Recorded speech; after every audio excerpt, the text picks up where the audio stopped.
पवित्र बाइबल का वचन पढ़े और सुने जाने पर प्रभु यीशु मसीह आपको और आपके परिवार को आशीष दे। पवित्र बाइबल लूका की पुस्तक का 16 अध्याय वचन 1 से 31 यह कहता है।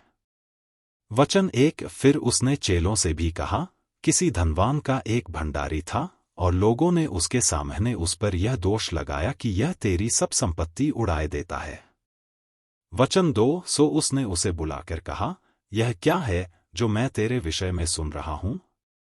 अपने भंडारीपन का लेखा दे, क्योंकि तू आगे को भंडारी नहीं रह सकता।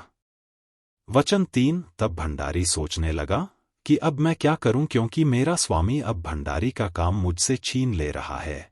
मिट्टी तो मुझसे खोदी नहीं जाती और भीख मांगने से मुझे लज्जा आती है। वचन 4 मैं समझ गया कि क्या करूंगा, ताकि जब मैं भंडारी के काम से छुड़ाया जाऊं तो लोग मुझे अपने घरों में ले लें। वचन 5 और उसने अपने स्वामी के देनदारों में से एक एक को बुलाकर पहले से पूछा कि तुझ पर मेरे स्वामी का क्या आता है? वचन 6 उसने कहा, 100 मन तेल। तब उसने उससे कहा कि अपनी खाता भी ले और बैठकर तुरंत 50 लिख दे। वचन 7 फिर दूसरे से पूछा, तुझ पर क्या आता है? उसने कहा, 100 मन गेहूं। तब उसने उससे कहा, अपनी खाता भी लेकर 80 लिख दे। वचन 8 स्वामी ने उस अधर्मी भंडारी को सराहा कि उसने चतुराई से काम किया है, क्योंकि इस संसार के लोग अपने समय के लोगों के साथ रीति व्यवहारों में ज्योति के लोगों से अधिक चतुर हैं। वचन 9 और मैं तुमसे कहता हूं कि अधर्म के धन से अपने लिए मित्र बना लो, ताकि जब वह जाता रहे तो वे तुम्हें अनंत निवासों में ले ले।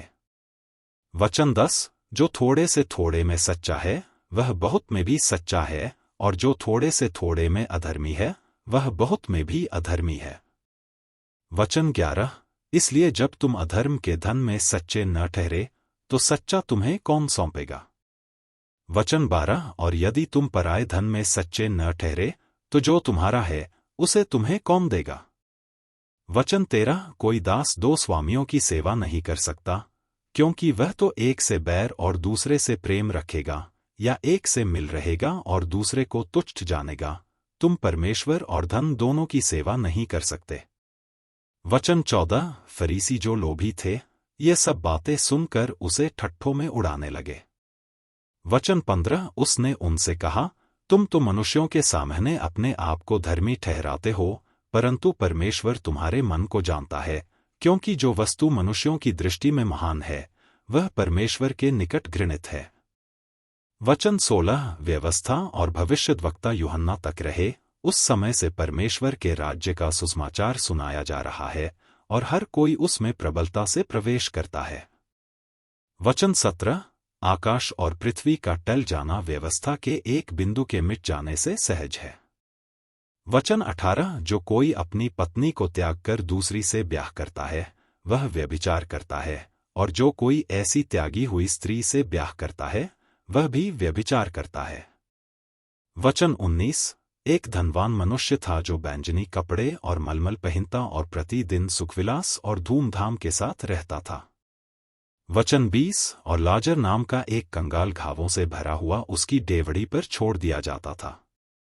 वचन 21 और वह चाहता था कि धनवान की मेज पर की जूठन से अपना पेट भरे, वरन कुत्ते भी आकर उसके घावों को चाटते थे।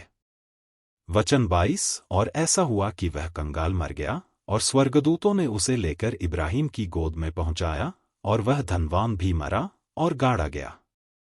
वचन 23 और अधोलोक में उसने पीड़ा में पड़े हुए अपनी आंखें उठाई और दूर से इब्राहिम की गोद में लाजर को देखा। वचन 24 और उसने पुकार कर कहा, हे पिता इब्राहिम, मुझ पर दया करके लाजर को भेज दे, ताकि वह अपनी उंगली का सिरा पानी में भिगोकर मेरी जीभ को ठंडी करे, क्योंकि मैं इस ज्वाला में तड़प रहा हूं। वचन 25 परंतु इब्राहिम ने कहा, हे पुत्र स्मरण कर कि तू अपने जीवन में अच्छी वस्तुएं ले चुका है, और वैसे ही लाजर बुरी वस्तुएं, परंतु अब वह यहां शांति पा रहा है और तू तड़प रहा है। वचन 26 और इन सब बातों को छोड़ हमारे और तुम्हारे बीच एक भारी गड्ढा ठहराया गया है, कि जो यहां से उस पार तुम्हारे पास जाना चाहें वे न जा सकें, और न कोई वहां से इस पार हमारे पास आ सके। वचन 27 उसने कहा, तो हे पिता, मैं तुझसे विनती करता हूं कि तू उसे मेरे पिता के घर भेज। वचन 28 क्योंकि मेरे 5 भाई हैं, वह उनके सामने इन बातों की गवाही दे, ऐसा न हो कि वे भी इस पीड़ा की जगह में आएं। वचन 29 इब्राहिम ने उससे कहा, उनके पास तो मूसा और भविष्यद्वक्ताओं की पुस्तकें हैं, वे उनकी सुने। वचन 30 उसने कहा, नहीं हे पिता इब्राहिम, पर यदि कोई मरे हुओं में से उनके पास जाए तो वे मन फिराएंगे।